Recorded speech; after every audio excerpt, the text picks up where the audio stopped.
पाकिस्तानी अवाम को जी बहुत ज़्यादा मुबारक हो। अफ़गानिस्तान के ख़िलाफ़ हमने पहला T20 शारजा में जीत लिया है और उन लोगों का मुंह काला हो गया जो कि इन जूनियर्स प्लेयर के पीछे पड़े हुए थे, जो बार बार ये कह रहे थे कि ये टीम जीत नहीं पाएगी, इसमें कोई दम खम नहीं है। कोई कह रहा है 130 नहीं बना पाएगी, कोई ये कह रहा था कि पाकिस्तान अगर अफ़गानिस्तान को हरा देगी तो ये बड़ा सेटअप होगा।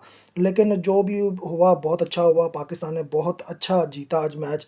लेकिन अब बात करते हैं कि आज हमारी परफॉर्मेंस कैसी रही। मैं सबसे पहले बात करूंगा जो टॉप 5 परफॉर्मर हैं, जिन्होंने आज बेस्ट परफॉर्म किया, जिनकी वजह से टीम जीती है। उनमें सबसे पहले आता है जी फरहान साहबज़ादा, जिसने 10 गेंदों पे 21 मारा। फिर सलमान अली आगा, जिसने 36 गेंदों पर 53 मारा। फिर इसके अलावा जो मोहम्मद नवाज़ ने 11 गेंदों पर 21 मारा। ये बैटिंग में ये 3 प्लेयर हैं जिन्होंने टीम का रन 182 तक पहुँचाया, जिनका सबसे बड़ा इंपॉर्टेंट रोल रहा है। फरहान साहबज़ादा अगर आपको 10 में 21 ना मारता, आपका स्टार्टअप अच्छा ना देता, उसकी बैड लक कोई बैक साइड पर कैच हो गया, लेकिन बहुत अच्छा उसने खेला। उस तरह से ये 3 बल्लेबाजों ने बहुत तेज़ी के साथ खेला है कि मैं कहता हूँ बहुत फैबुलस बैटिंग की है इन्होंने। इसके अलावा बाकी तमाम बल्लेबाज अपना देख लें कि उनकी जितनी बॉलें उतने रन हैं।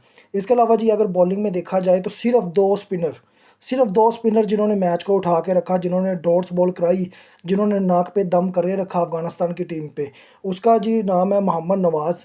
फैबुलस ऑलराउंडर परफॉर्मेंस है इसकी। और वैसे भी ये शारजा, दुबई, अबू धाबी में PSL खेलता रहा, बहुत टफ टाइम देता रहा। ये कोयटा ग्लैडिएटर्स में एज ऑलराउंडर खेलता रहा है उधर। इसने 23 रन दिए हैं, 2 विकेटें ली हैं, ज़बरदस्त फैबुलस बॉलिंग है। सुफियान मकीम वंस अगेन, मैंने पहले कहा था ये कि ये हमारा टॉप बॉलर है स्पिनिंग का। और अब इसके अलावा बात कर लेते हैं अफ़गानिस्तान की, कि उन्होंने कहा था जी हम हरा देंगे, कमेंट सेक्शन भर दिया था मेरा।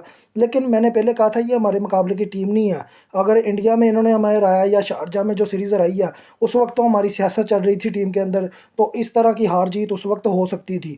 लेकिन आज उनको उनकी औकात बता दी गई है। 39 रन से वो हार चुके हैं और 143 स्कोर मारा है। और इसके अलावा 182 स्कोर पाकिस्तान ने जिस तरह से चढ़ाया है, एक टाइम पर तो लग ही नहीं रहा था, क्योंकि हमारे तकरीबन 11 ओवर हो चुके थे और तकरीबन 60+ स्कोर हुआ था। इसमें सलमान अली आगा को जी बहुत कर जाता है, क्योंकि उस बंदे ने कैप्टनसी का पूरा हक अदा किया है। उसने साबित किया है कि वो बाबर आजम से अच्छा कैप्टन भी और बैट्समैन भी है। इसके अलावा आगे जी अगर बात कर लेते हैं इस शहीन शाह अफरीदी और हारिस रऊफ की, मेरे भाई ये आखिर के ओवर नहीं करा सकते।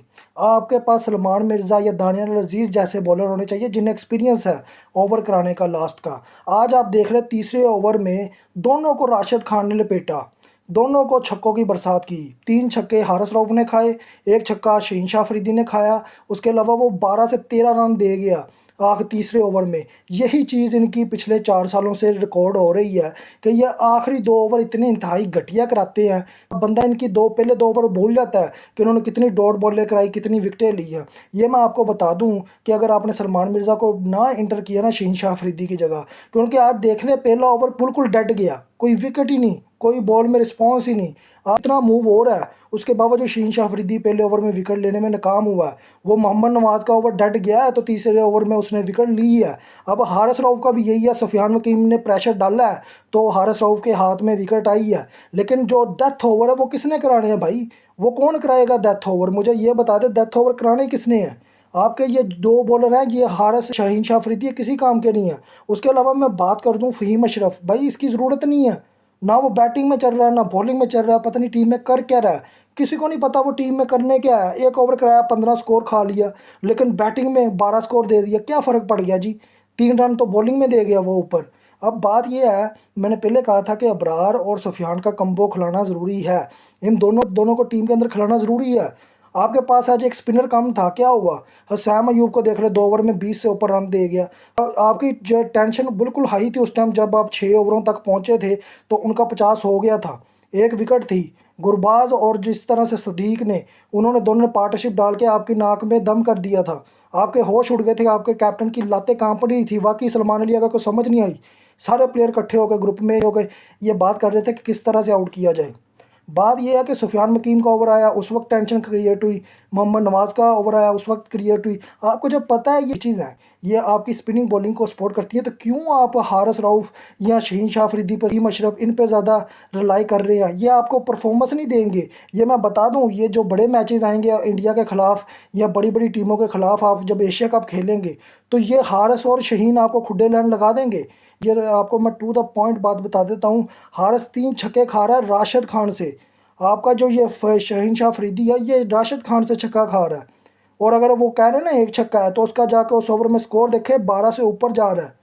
यही बात है कि डेथ ओवर कराने किसने है, वो कराएगा सलमान मिर्ज़ा, जिसके पास एक्सपीरियंस है, जिसे पता है कि 8 की इकॉनमी रखूंगा तो आखिरी ओवर अच्छे निकल जाएंगे। ये तो जा रहे हैं कोई हारिस रऊफ और शहीन अफरीदी, वो 12 की इकॉनमी से ऊपर जा रहा है, वो 18 की इकॉनमी से ऊपर जा रहा है। मुझे बताएं फिर पीछे रह क्या जाएगा। आपके अबरार अहमद का इस टीम में होना बहुत ज़रूरी है। आप फ़हीम मुशर्रफ को निकाल के बाहर फेंकें, आपको ज़रूरत ही नहीं है। अगर अबरार आपको 4 ओवरों में 13 या 20 रन दिलवा देता है, अगर 4 विकेटें वो खड़का देता है, तो मुझे बताएं आपको फ़हीम अशरफ की ज़रूरत ही नहीं पड़ेगी, आपको एक एक्स्ट्रा बैट्समैन की ज़रूरत ही नहीं पड़ेगी। और दूसरी मैं सबसे बड़ी बात करना चाहूँगा कि हसन नवाज़ और मोहम्मद हारिस का जो ये स्विच खेल रहे हो ना, कि उसको उसकी जगह भेज रहे हो और वो मोहम्मद हारिस को हसन नवाज़ की जगह भेज रहे हो, ये सबसे गलत चीज़ है। वो परफॉर्म नहीं कर पाएंगे। हसन नवाज ने देख लिया आज परफॉर्म नहीं किया, आज देख ले मोहम्मद हारिस ने परफॉर्म नहीं किया। वो जिस तरह के छोटे खेल रहा था, अगर वो पावर प्ले में होता या वो पहले 10 ओवरों में होता तो वैसे ही उसकी बैटिंग चल जाती, वो वैसे रन खड़का जाता। लेकिन आप क्या कर रहे हैं कि जो छठे नंबर पर खेलने के काबिल है आप उसे भेज रहे हैं चौथे नंबर पर, जो चौथे नंबर पर खेलने के काबिल है आप उसे छठे नंबर पर भेजते हैं। कहता हूँ एक पोजीशन ऊपर नीचे करने से बहुत फ़र्क पड़ता है। आप मोहम्मद नवाज़ की जगह चेंज नहीं कर सकते, आप उसे हसन नवाज से नीचे ही रखें, चाहे उसने आज रन कर दिया, 21 रन मार दिया, लेकिन आप किसी वजह से उनको रोटेट कर रहे हैं, जो मुझे भी समझ आ रहा है। लेकिन बात यह है कि आप उन्हें परफॉर्म करने दें और टू द पॉइंट उन्हें परफॉर्म करने दें। ये हसन नवाज या हारिस के साथ आप छेड़खानी करेंगे उनकी, तो आपको रिजल्ट अच्छे नहीं मिलेंगे। बहरहाल पाकिस्तान ने बहुत खूबसूरत जीत हासिल की है, बहुत से लोगों का मुंह काला किया है। जो बाबर के दलाल थे या रिजवान के दलाल थे, जो साया ग्रुप के दलाल थे, जिसमें शुएब अख्तर, अरशद लतीफ़, डॉक्टर नुमान, इसके अलावा बासित, तनवीर अहमद, सब का मुंह काला कर दिया। किसी को कख जोगा नहीं छोड़ा, किसी को बात करने के जोगा नहीं छोड़ा, लानत डाल दी सब पर और इनका मुंह चुप करा के रख दिया कि पाकिस्तान की junior team better than to Babar, Rizwan, Shaheen, Haris. मैं तो अभी भी कहता हूँ ये इनकी हमें ज़रूरत नहीं है आज तक, ये शहीन शाह अफरीदी या हारिस आपको डेथ ओवर में कोई अच्छी परफॉर्मेंस दे पाएंगे।